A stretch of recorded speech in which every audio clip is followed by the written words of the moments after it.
Hello friends, आप सभी का स्वागत करते हैं हमारे चैनल हरदोई रश्मि ब्लॉग पर। तो आप सभी देख रहे हैं दर्द से मोहब्बत भाग 169। इससे पहले इस कहानी के 168 भाग अपलोड हो चुके हैं चैनल पर। अगर आप सबने नहीं पढ़ा है तो ज़रूर पढ़ लीजिएगा। तो चलिए फ्रेंड, देखते हैं अब तक आप सबने पढ़ा था। ड्रैगन बोलता है कि कुछ तो इज्जत करो अपनी बहन की, वो तुम पर रोक लगाती है ताकि तुम बिगड़ ना जाओ, तुम किसी भी गलत संगति में ना आ जाओ, इसीलिए वो तुम्हें इतना ज़्यादा रोक टोक लगाती है। तितली ने भी हाँ में अपनी गर्दन हिला दी और फिर ड्रैगन भी वहाँ से चुपचाप से चला जाता है। तो वहीं ये सब कुछ कोयल अपने कमरे के बाहर खड़ी होकर देख रही थी और कहीं ना कहीं ड्रैगन के प्रति उसका थोड़ा सा बढ़ता हुआ झुकाव उसके दिल की धड़कनों को बहुत तेजी से बढ़ा रहा था। वो कहीं ना कहीं फिर से अपने पुरानी यादों में घूम जाती है। अब देखते हैं आगे इस कहानी में क्या होता है। तो वहीं दूसरी तरफ शोभित भी बार बार शुभ से कांटेक्ट करने की कोशिश कर रहा था, लेकिन उसका भी कांटेक्ट नहीं हो पा रहा था शुभ के साथ, जिससे वो भी थोड़ा सा परेशान हो गया था। शोभित को भी बहुत ज़्यादा टेंशन हो गई थी। उसने भी निहाल को कॉल किया तो निहाल, जो कि अभी ऑफिस में काम कर रहा था, वो अकेला ही ऑफिस को संभाल रहा था। उसके ऊपर भी बहुत ज़्यादा प्रेशर आ गया था। वैसे तो रुद्र ऑफिस संभालना चाहता था, लेकिन सबने रुद्र को मना कर दिया था क्योंकि इस वक्त वो थोड़ा सा स्ट्रेस में था। निहाल ने भी फोन रिसीव किया और बोला कि हाँ शोभित बोलो। तो शोभित ने भी दूसरी तरफ से कहा कि शुभ से तेरी कोई बात हुई है क्या। निहाल बोलता है कि नहीं यार, मेरी कहाँ बात हुई है, उसका तो फ़ोन ही नहीं लग रहा है, मैं तो सारा दिन काम में ही लगा रहता हूँ। सच में यार, रुद्र भैया और नील भैया बहुत ही ज़्यादा काम संभालते हैं। अब पता चला है कि कितना काम हो जाता है ऑफिस में, दोनों कितनी ज़्यादा मेहनत करते हैं। मेरी तो नव्या से भी बात नहीं हो पा रही, वो भी पता नहीं क्यों मुंह फुलाकर अपने मायके जाकर बैठ गई है। सच कहता हूँ यार, मैं नहीं लेकर आऊँगा अब नव्या को, सच में वो बिल्कुल भी नहीं समझती है मुझे। खुद आएगी तो ठीक, वरना। शोभित बोलता है कि वरना क्या, जो गलती मैंने की है तू भी वही गलती करेगा क्या। मत कर निहाल, बिल्कुल भी। थोड़ा सा टाइम मिले ना तो फिर उसे लेने के लिए चले जाना, और टेंशन मत ली यार प्लीज़, से काम तो ज़िंदगी में आता जाता ही रहता है ना। नील भैया भी बहुत ही जल्दी ठीक हो जाएंगे। रुद्र भैया भी केस में जल्दी से ही क्लियर होकर बाहर आ जाएंगे, और फिर तुझे इतना ज़्यादा काम नहीं करना पड़ेगा। चल अब मैं भी फ़ोन रखता हूँ, और हाँ तू बिल्कुल भी टेंशन मत लियो। इतना कहकर उसने भी फ़ोन को कट कर दिया और फिर बालकनी में जाकर चुपचाप से खड़ा हो जाता है। तभी पीछे से शिखा आती है और बोलती है कि कुछ नहीं होगा शुभ को, ठीक है वो जहाँ कहीं पर भी है। शोभित ने भी पलटकर हैरानी से शिखा की तरफ देखा तो शिखा के हाथ में इस वक्त कॉफ़ी के 2 कप थे। उसने भी एक कप शोभित की तरफ बढ़ा दिया और एक खुद पकड़ लिया। शोभित भी बस अभी शिखा की तरफ ही देख रहा था। शिखा बोलती है कि ज़्यादा ऐसे पर्सनल मत हो किसी की लाइफ में, तुम थोड़ा सा परेशान हो ना, इसीलिए मुझे लगा कि तुम्हें इस वक्त किसी के साथ की ज़रूरत है, इसीलिए तुम्हारे पास आके। शोभित बोलता है कि मुझे तो सारी ज़िंदगी साथ की ही ज़रूरत है, उस बारे में क्या ख्याल है तुम्हारा।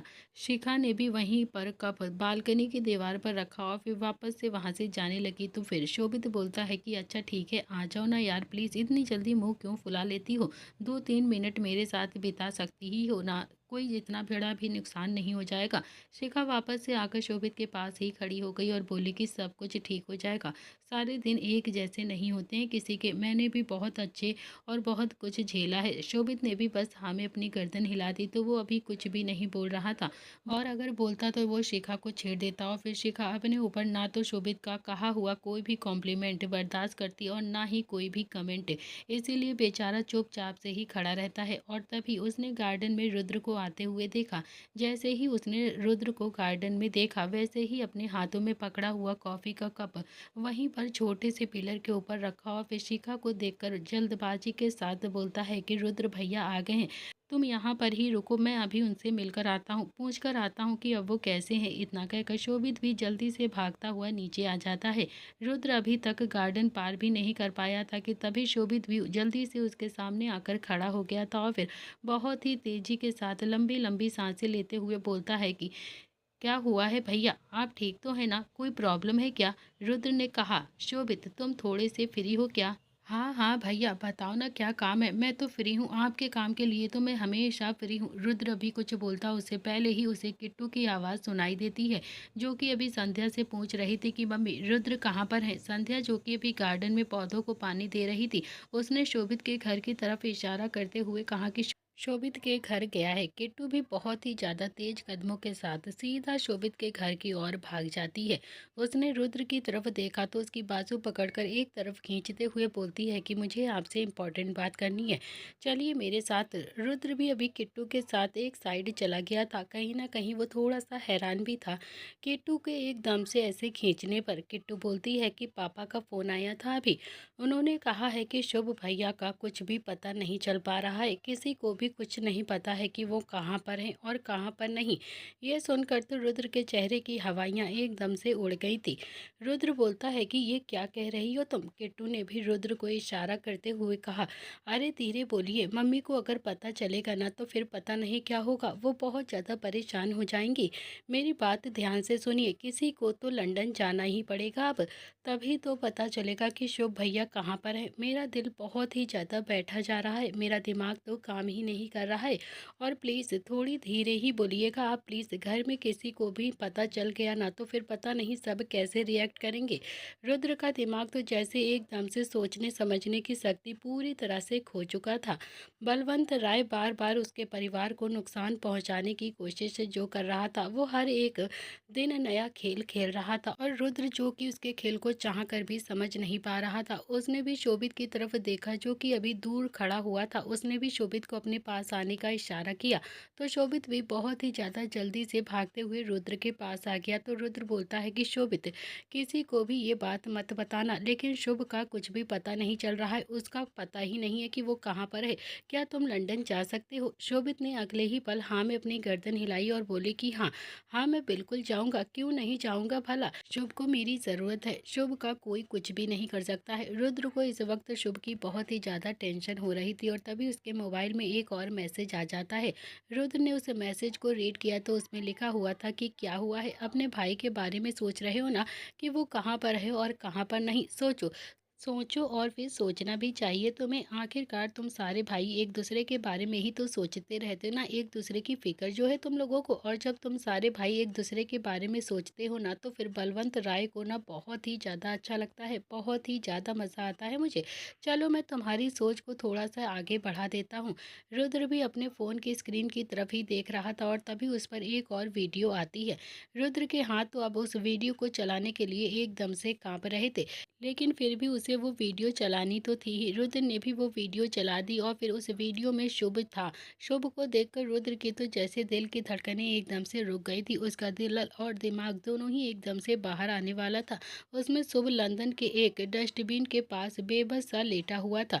देखकर ही पता चल रहा था कि उसे किसी ने ड्रग्स दिया है। वहाँ पर बहुत सारे ऐसे ही लोग पड़े हुए थे जो कि सच में बहुत ही ज़्यादा नशे में लेटे थे।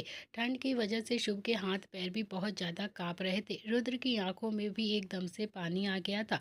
और किट्टू, उसने तो अपना मुंह अपने हाथों पर एकदम से दबा लिया था।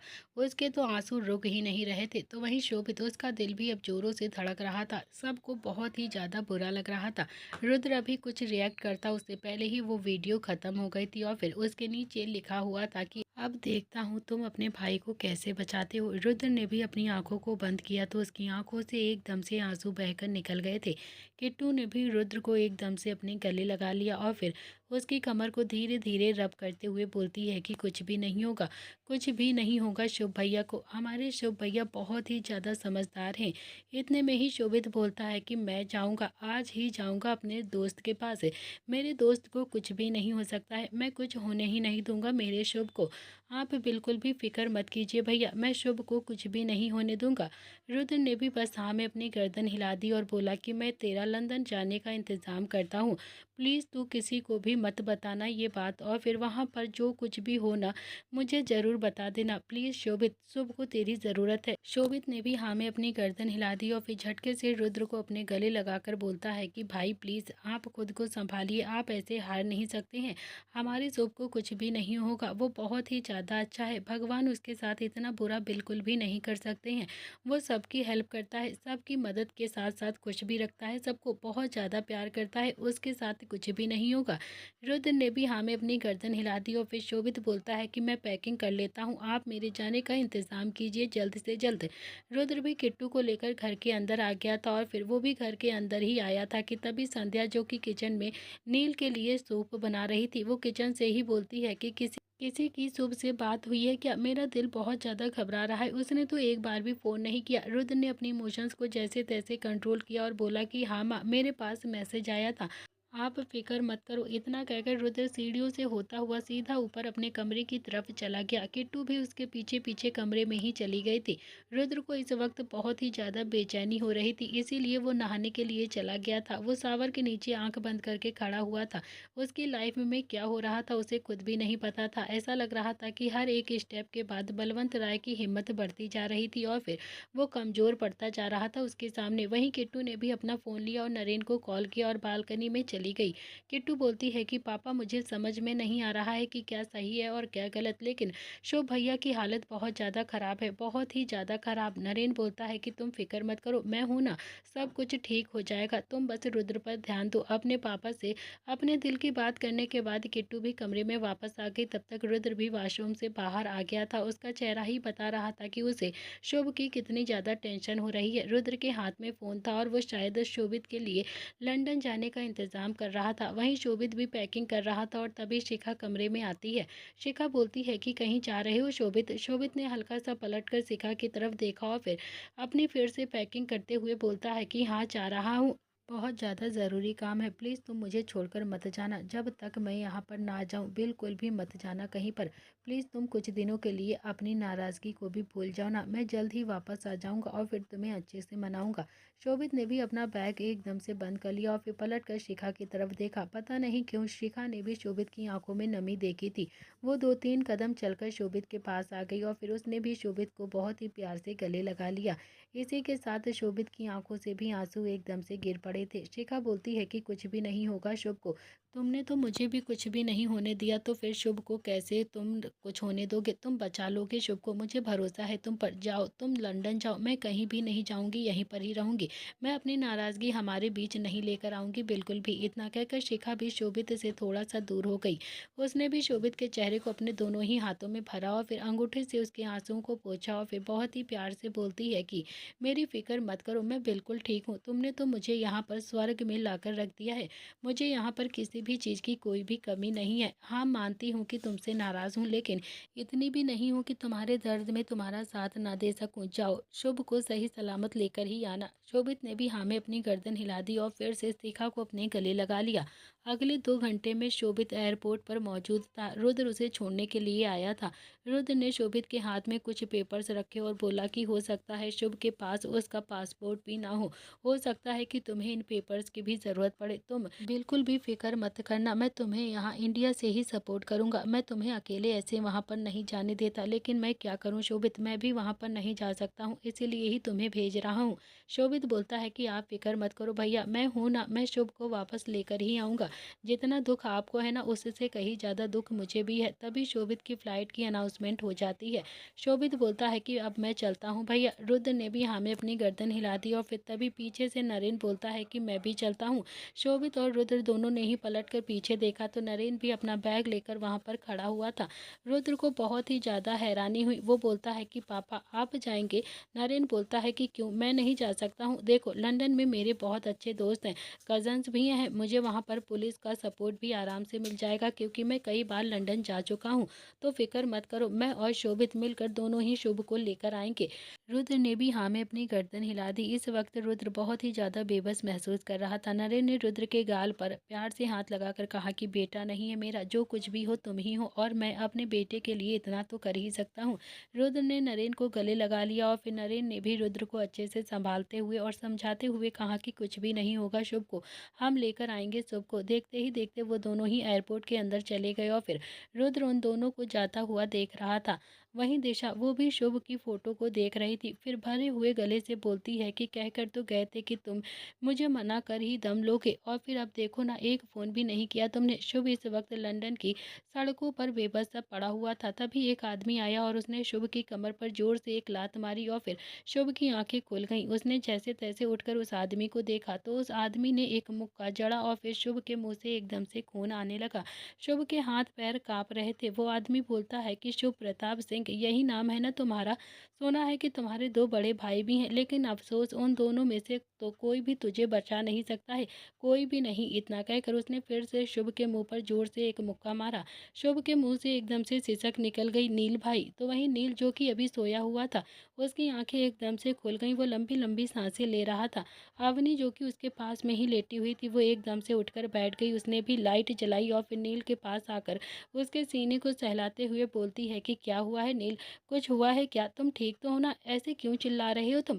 नील बोलता है कि रुद्र को बुलाकर लाओ अभी के अभी। अवनी बोलती है कि नील, रात के 2 बजे का समय हो रहा है, क्या इस वक्त रुद्र को बुलाना ठीक होगा? मुझे नहीं लगता है कि अभी मुझे वहाँ पर जाना चाहिए। नील बोलता है कि तुम उसे बुलाकर लाओ, मुझे उससे ज़रूरी बात करनी है। अवनी सबसे पहले घूमकर दूसरी तरफ गई और फिर उसने नील को धीरे-धीरे सहारा देकर बैठा दिया। उसकी कमर के पीछे एक तकिया लगाया और फिर उसके पास बैठकर बहुत ही आराम से बोलती है कि नील, कुछ हुआ है क्या? तुम क्यों इतना ज़्यादा परेशान हो रहे हो? नील बोलता है कि अवनी, इस घर में बहुत कुछ हो रहा है जिसके बारे में मुझे नहीं पता है। तुम बस रुद्र को बुलाकर लाओ अभी के अभी। उसे मैंने कहा था कि वो मुझसे कभी भी झूठ नहीं बोलेगा, उसके बावजूद भी वो मुझसे झूठ बोल रहा है। तुम बस उसे अभी के अभी यहाँ पर बुलाकर लेकर आओ। अवनी ने भी नील के सीने पर हाथ रखा और फिर धीरे से बोलती है कि ठीक है, शांत हो जाओ, मैं अभी बुलाकर लाती हूँ। उसने भी रुद्र को एक बार कॉल किया, लेकिन शायद रुद्र का फ़ोन अभी साइलेंट पर था। नील ने अवनी के हाथ से थोड़ा सा गुस्से से फ़ोन छीन लिया और फिर दीवार पर जोर से फेंक कर मारा और बोला कि पेरिस में नहीं रहता हूँ, यहीं पर रहता हूँ, इसी घर में, यहीं दूसरे कमरे में वो भी रहता है। जाओ उसे बुलाकर लेकर आओ ना अभी के अभी। अवनी भी नील की घबराहट को कहीं न कहीं समझ रही थी। वो भी जल्दी से बेड से उठती है और फिर कमरे से बाहर भाग जाती है। अगले 1 मिनट में रुद्र का दरवाज़ा खटखटाते हुए बोलती है कि रुद्र भैया दरवाज़ा खोलो। किट्टू ने आकर दरवाज़ा खोला तो अवनी बोलती है कि रुद्र भैया कहाँ पर हैं? किट्टू सामने से हट गई और फिर रुद्र जो कि बेड पर सोया हुआ था, अवनी बोलती है कि रुद्र भैया को नील बुला रहे हैं अभी के अभी। किट्टू ने पलटकर रुद्र की तरफ देखा ही था कि तभी रुद्र की आंखें एकदम से खुल गईं और वो एकदम से उठा और फिर अवनी के पास आकर बोलता है कि क्या हुआ है भाभी? अवनी बोलती है कि मुझे नहीं पता है कि क्या हुआ है। अचानक से सोते हुए जाग गए और फिर एकदम से लंबी-लंबी सांसें लेने लगे और फिर कहने लगे कि रुद्र मुझसे कुछ बहुत ही बड़ा छुपा रहा है, उसे बुलाकर लेकर आओ। मैंने समझाने की कोशिश की कि रात के 2 बजे का समय है, लेकिन वो मान ही नहीं रहे, आपको ही बुला रहे हैं बार-बार। एक बार जाकर अपने भाई से मिल लीजिए प्लीज़, वरना पूरी रात नहीं सोएंगे वो। रुद्र का दिल भी जोरों से धड़कने लगा था। नील ने रुद्र को कई बार हिदायत भी दी थी कि वो झूठ ना बोले उससे, लेकिन उसके बावजूद भी रुद्र ने नील से घर के हालात छुपा कर रखे थे। लेकिन रुद्र गलत भी नहीं था अपनी जगह पर, वो नील की टेंशन बिल्कुल भी नहीं बढ़ाना चाहता था। मगर नील भी अपने भाइयों से इतना ज़्यादा प्यार करता था कि उसे अपने आप ही पता चल जाता था कि उसका भाई कब और क्यों कैसे परेशान है। उसके इस वक्त दोनों ही भाई बहुत ज़्यादा परेशान थे। रुद्र बोलता है कि चलिए मैं चलता हूँ। अगले 2 मिनट में नील बेड पर बैठा हुआ था और गुस्से में रुद्र को घूर रहा था और रुद्र जो कि सर झुकाकर खड़ा हुआ था। किट्टू भी कमरे में ही थी और उसने भी दरवाज़ा बंद कर दिया था ताकि मम्मी पापा को कुछ भी पता ना चले। सभी लोग एक दूसरे की बहुत ज़्यादा टेंशन लेते थे, जिस वजह से एक दूसरे से बातों को छुपा कर भी रखते थे कि किसी को भी किसी भी तरह से प्रॉब्लम ना हो। नील बोलता है कि अब मेरे सामने खड़े क्यों हो तुम? किसी की भी बात हुई है शुभ से या फिर नहीं हुई है? मुझे सच-सच बताओ। रुद्र अभी कुछ भी नहीं बोलता है तो नील फिर से थोड़ा चिल्लाकर बोलता है कि रुद्र, तेरी ये चुप्पी मुझे बहुत ज़्यादा परेशान करती है। तो मुझे बताता क्यों नहीं है कि शुभ कहाँ पर है और नव्या कहाँ पर है? बताना मुझे, एक बार भी मुझे देखने नहीं आई वो यहाँ पर। अगर नव्या ओबरॉय हाउस में है तो भी अभी तक आई क्यों नहीं मुझे देखने? मम्मी पापा तो मुझे कई बार देखने के लिए आए हैं ना, वो क्यों नहीं आए मुझसे मिलने के लिए? तो मुझे बताओगे कि घर में क्या हो रहा है क्या नहीं? मुझे सच सच बताओ। नील थोड़ा सा चिल्लाते हुए बोलता है, तू मुझे सच में कुछ बताएगा या फिर मैं पापा को बुलाऊं? अवनी भी नील की तरफ बढ़ती है और फिर बहुत ही प्यार से बोलती है कि प्लीज़ धीरे बोलो ना नील, इतनी ज़्यादा क्यों चिल्ला रहे हो? तुम्हारी तबीयत ठीक नहीं है। नील भी पास रखा हुआ तकिया उठाता है और फिर रुद्र के ऊपर फेंकते हुए गुस्से से बोलता है कि दिमाग खराब मत कर मेरा, ये बता कि इन सब के पीछे बलवंत राय है या फिर नहीं? रुद्र ने बस हाँ में अपनी गर्दन हिला दी तो किट्टू और अवनी दोनों ही अब एक दूसरे को हैरानी से देखने लगती हैं। दोनों ही भाइयों के बीच में कुछ भी नहीं बोलती हैं। नील बोलता है कि और और तू अब तक चुपचाप से बैठा हुआ है। रुद्र ने कहा कि तो फिर क्या करूं मैं, तुम्हें पता भी है उसने लंदन में शुभ को गायब करवा दिया है। शुभ कहाँ पर है ये किसी को भी नहीं पता है। घर में सब लोग एक दूसरे से झूठ बोल रहे हैं। ये सुनकर तो अवनी बहुत ही ज्यादा हैरानी से रुद्र को देखने लगती है। नील गुस्से में रुद्र की तरफ घूर रहा था और उसने भी अपने पास रखा हुआ एक और तकिया उठाया और फिर रुद्र को खींच कर मारा। ये दूसरा तकिया था जो कि अभी रुद्र को लगा था। नील ने गुस्से से इशारों से ही रुद्र को अपने पास आने के लिए कहा, लेकिन रुद्र ने हल्की सी ना में अपनी गर्दन हिला दी। नील थोड़ा सा चिल्लाकर बोलता है कि मैं उठ गया ना तो फिर मुंह फोड़ दूंगा तेरा अभी के अभी। रुद्र ने भी थोड़ा सा बड़बड़ाते हुए कहा कि तू उठ ही नहीं सकता है। नील ने उसका बड़बड़ाना सुन लिया था और फिर गुस्से से बोलता है कि इसी बात का तो तू फायदा उठा रहा है कि मैं अभी उठ नहीं सकता हूँ। तुझे लगता है ना कि मैं इतना ज्यादा कमजोर हूँ। तू मुझे प्रॉब्लम बताएगा नहीं तो फिर मैं उसे नहीं जान पाऊंगा, मैं उसे समझ नहीं पाऊंगा। यहाँ पर आकर बैठ। रुद्र भी थोड़ा सा आगे गया और फिर नील उसका हाथ पकड़कर उसे स्टूल पर बैठा लेता है। फिर रुद्र चुपचाप से अपना सर झुकाकर बैठ गया था। नील ने सबसे पहले रुद्र के गाल पर एक चांटा मारा और फिर रुद्र का चेहरा तो एक तरफ हो गया था, लेकिन मजाल है कि अपने भाई के सामने उसने अपनी नजर उठाकर देखा भी हो। नील ने भी रुद्र के चेहरे को पकड़कर अपनी तरफ गुस्से से घुमाया और फिर बोलता है कि ब्लैकमेल कर रहा था ना वो तुझे, कर रहा था ना वो, तूने मुझे नहीं बताया, तभी तूने किट्टू से लड़ाई भी की थी। रुद्र ने भी बस हाँ में अपनी गर्दन हिला दी। नील बोलता है कि इतना सीधा मत बन जितना कि बनने की कोशिश कर रहा है तू। तभी किट्टू ने भी शिकायत लगाते हुए कहा कि हाँ हाँ भैया देख लो आप कैसे मासूम बनकर बैठे हैं, ये जैसे कुछ पता ही ना हो इन्हें। कोई कुछ भी करेगा और फिर ये सीधा आकर मुझ पर ही अपना गुस्सा निकाल देंगे, जैसे मैं इंसान नहीं हूँ, कोई कठपुतली हूँ जिसे जब चाहे जहाँ चाहो नचा लो। ये कहते हुए किट्टू की आंखों में भी एकदम से पानी आ गया था। रुद्र अभी उसे ही देख रहा था और फिर मन ही मन बोलता है कि यार क्या जेठ और बहू मिलकर मेरी बैंड बजा रहे हो। नील ने रुद्र का चेहरा अपनी तरफ घुमाया और पूछा कि तूने बलवंत राय को रोकने के लिए क्या किया है। रुद्र बोलता है कि कुछ खास नहीं। नील ने आदेश दिया कि अब जैसा मैं कहता हूँ वैसा कर, बिना किसी सवाल के, समझा तू। पता लगा कि बलवंत राय की फैमिली में कौन कौन है। रुद्र बोलता है कि पता कर चुका हूँ, बस उसका एक बेटा है। नील ने भी थोड़े से ठंडे स्वर में कहा कि किडनैप कर उसे अभी के अभी। रुद्र हैरानी से नील की तरफ देख रहा था। नील बोलता है कि अब मुझे ये मत बताना और ये मत बता कि तू क्या कर सकता है और क्या नहीं। जितना मैं सोचता हूँ ना तू उससे कहीं ज्यादा कर सकता है। उसके बेटे को किडनैप कर जल्दी से जल्दी और तभी वो झुकेगा हमारे सामने। और जब तक शुभ सही सलामत लंदन से इंडिया नहीं आ जाता है ना तब तक उसके बेटे को छोड़ना भी मत।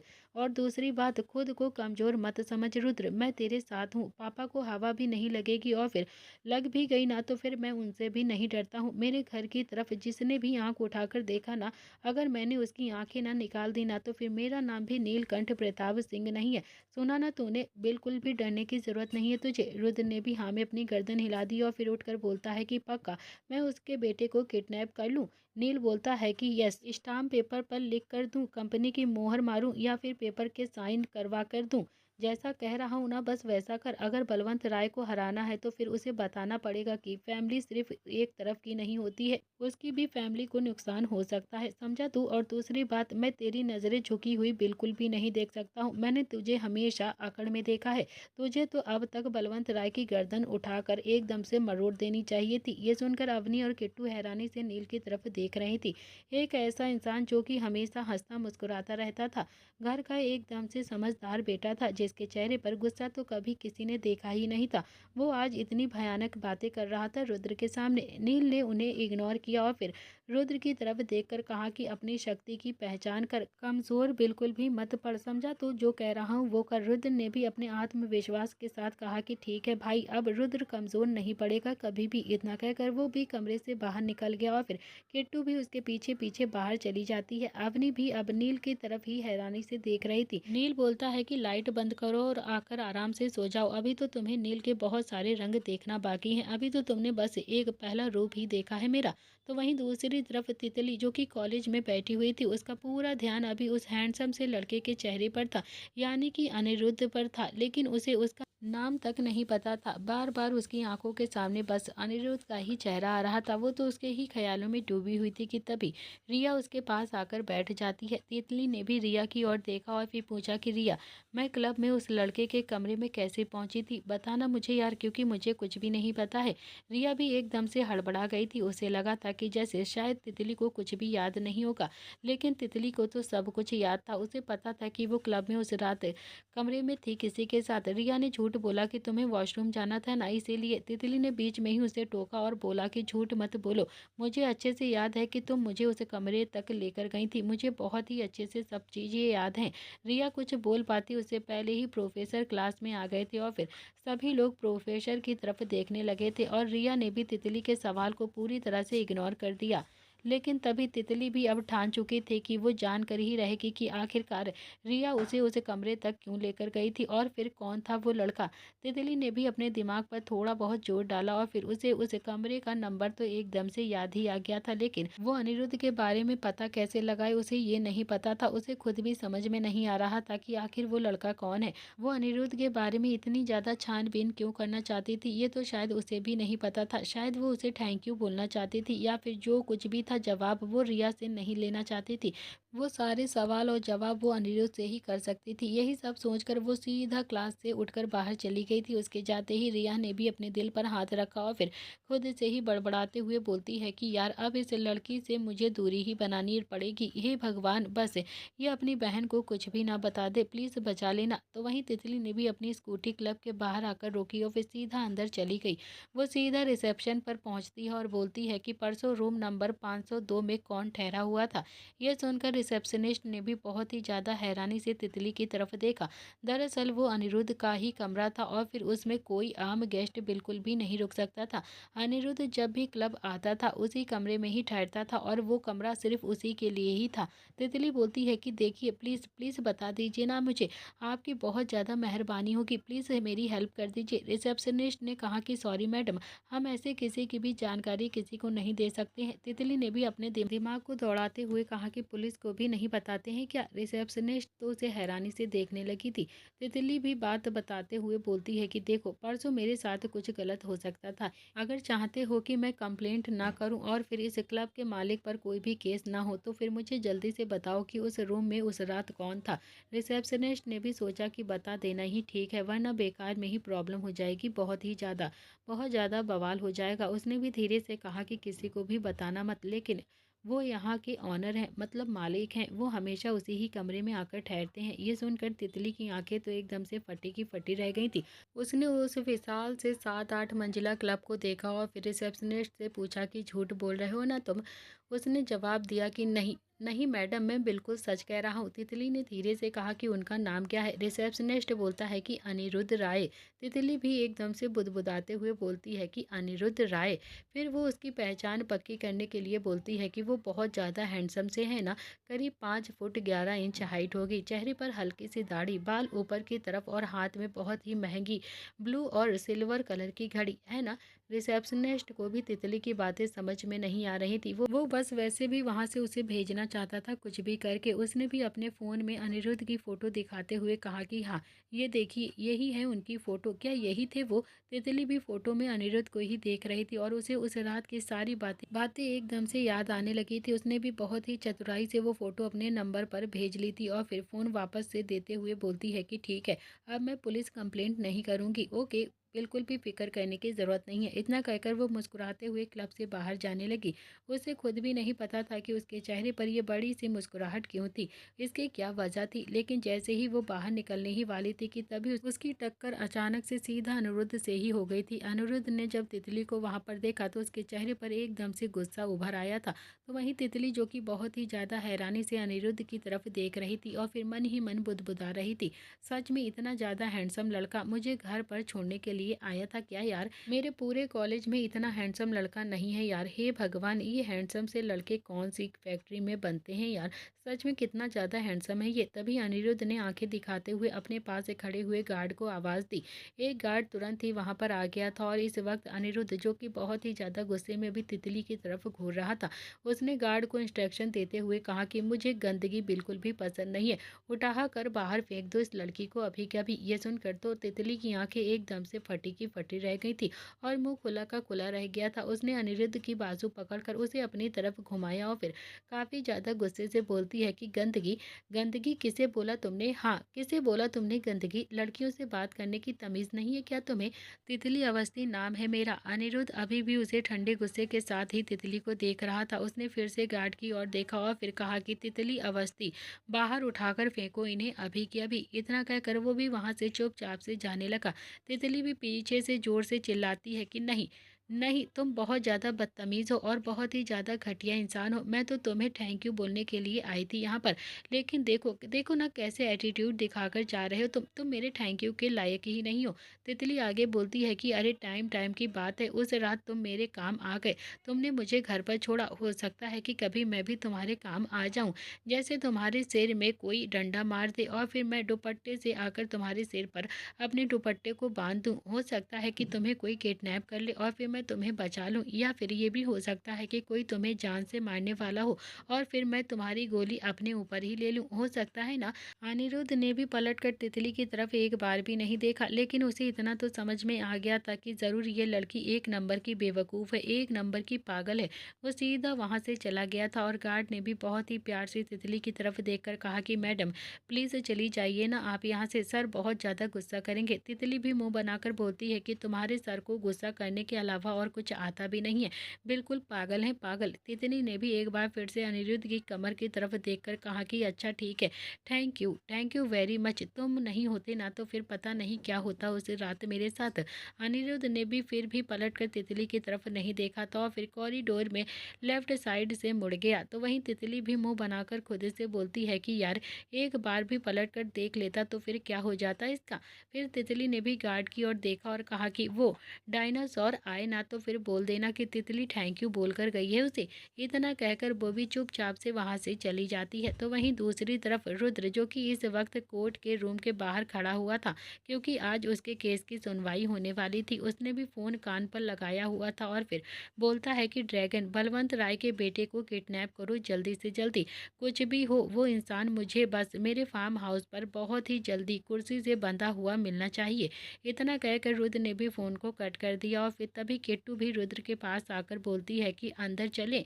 रुद्र ने भी हाँ में अपनी गर्दन हिलाते हुए किट्टू की तरफ देखकर पूछा कि अगर माहिरा आज भी नहीं आई तो फिर क्या करोगी तुम? किट्टू बोलती है कि तो फिर मैं ये केस बंद करवा दूंगी। पिछली बार जज साहब ने खुद ही तो कहा था ना कि अगर माहिरा नहीं आएगी ना तो फिर ये केस डिसमिस हो जाएगा, और अगर केस डिसमिस हो गया तो फिर हम सोशल मीडिया का फ़ायदा उठाकर माहिरा को ही गलत ठहरा देंगे और फिर आप इस केस को आराम से जीत भी जाओगे। इस वक्त सभी लोग कोर्ट के रूम में मौजूद थे। किट्टू लगातार मीनाक्षी को ही देख रही थी, जो कि बार बार माहिरा को फ़ोन करने में बिजी थी और वो बार बार उसे कोशिश कर रही थी यहाँ पर बुलाने की। किट्टू बुदबुदाती है कि हाँ कर लो फ़ोन, जितना करना है कर लो। अगर आज माहिरा कोर्ट में नहीं आई ना तो फिर मैं जज साहब से कहकर उसके नाम का अरेस्ट वारंट ज़रूर निकलवा दूंगी और उसे तो मैं चक्की ज़रूर पिसवाऊंगी। ये सुनकर मीनाक्षी थोड़ा सा दूर हो गई थी क्योंकि अभी जज साहब नहीं आए थे और फिर माहौल काफ़ी ज़्यादा तनावपूर्ण था। आखिरकार माहिरा ने फ़ोन रिसीव किया तो मीनाक्षी ने भी एकदम से झुल्ला कर कहा कि मैंने तुम्हें कहा था ना कि आज पेशी है और तुम अभी तक यहाँ पर आई कि नहीं हो? कहाँ पर हो तुम? जानती भी हो तुम? अगर तुम आज यहाँ पर नहीं आई ना तो फिर क्या होगा? मायरा भी बेरुखी से बोलती है कि तो तुम्हें मैं किस बात के पैसे दे रही हूँ? तुम्हें इतने पैसे मैंने इसलिए ही नहीं दिए हैं कि मुझे वहाँ पर आना पड़े। तुम्हें पता भी है तुम्हारी फीस कितनी है? तुम एक हेयरिंग के 10 लाख चार्ज कर रही हो और अगर मैं इतने पैसे दे रही हूँ तो फिर मुझे नहीं लगता है कि मेरा कोर्ट में आना ज़रूरी है।